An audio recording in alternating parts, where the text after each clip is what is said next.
"I've never seen the interstate look like a ghost town on Christmas Eve," recalled Minnesota State Trooper James Erickson, who spent that frigid night rescuing stranded motorists instead of celebrating with his family as temperatures plunged below zero and winds howled at 50 miles per hour, turning Minnesota's 2020 Christmas into a nightmare families would never forget. The perfect storm began brewing on December 23rd when meteorologists at the National Weather Service detected an unusually powerful winter system accelerating toward the upper Midwest, with initial forecasts of significant snowfall, quickly escalating into urgent blizzard warnings as the system intensified. By Christmas Eve morning, what many had dismissed as typical Minnesota winter weather had transformed into something far more dangerous. "We knew it would be bad, but the rapid intensification caught even veteran forecasters by surprise," explained meteorologist Diane Hendricks, noting that the pressure dropped so quickly it created near-historical wind speeds combined with heavy snow. Exactly what you don't want on one of the busiest travel days of the year. Minneapolis-St. Paul became the epicenter of nature's fury, with visibility reduced to mere feet as 12 inches of snow whipped horizontally through the air, traffic cameras capturing the eerie moment when highways transformed from sluggish holiday congestion to complete abandonment. The accumulation wasn't the only problem. Sustained 40 miles per hour winds created whiteout conditions that left even snowplows helpless, forcing drivers like Marcus Johnson to pull back for safety. "I'd clear a section of road and literally watch it disappear behind me. In 30 years of plowing, I've never felt so useless," he admitted. Interstate 35, normally packed with holiday travelers, sat abandoned and eerily silent as darkness fell on Christmas Eve. For thousands of Minnesotans, the nightmare worsened as power lines succumbed to ice and wind, with record outages reported across 7 counties and utility companies overwhelmed by the damage. Family gatherings meant to bring warmth during the pandemic's first Christmas became survival scenarios, like in Rochester, where the Peterson family huddled around a single battery-powered heater, opening presents by flashlight as indoor temperatures dropped to 45 degrees.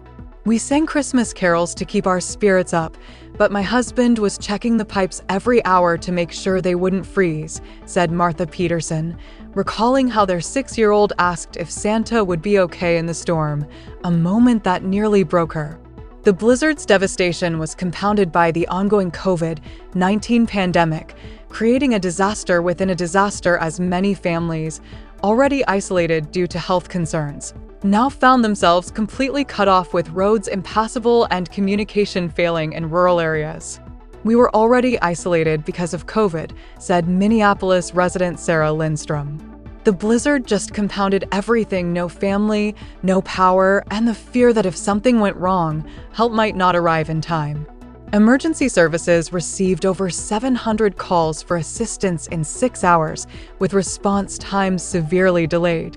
In Duluth, paramedics were forced to abandon their ambulance and use a snowmobile to transport an elderly man suffering chest pains nearly a mile to a cleared road. "We just did what Minnesotans do. We adapted," said paramedic Jose Rodriguez, explaining that the man's family had already lost someone to COVID in November, and they weren't about to let them lose another on Christmas.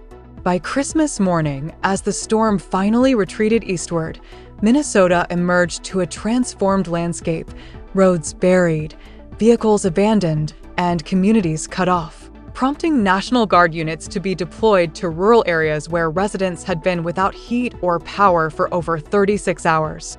"It was like something from a disaster movie," said Governor Tim Walz in a Christmas Day briefing, praising the resilience of utility workers, emergency responders, and neighbors checking on one another despite pandemic risks.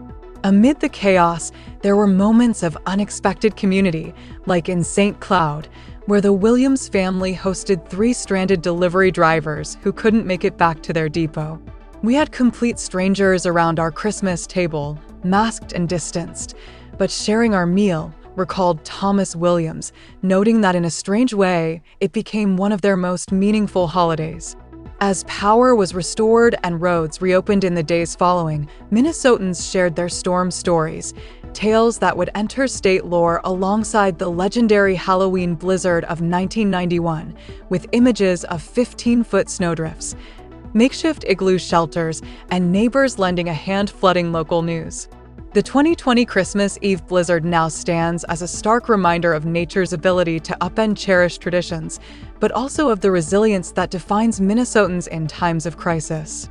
For Trooper James Erickson, who finally made it home on Christmas night, the experience reinforced something essential about his home state. "Minnesotans don't break," he said, watching his children unwrap their delayed presents. "We bend, we adapt, and somehow we still find ways to celebrate, even when everything goes wrong."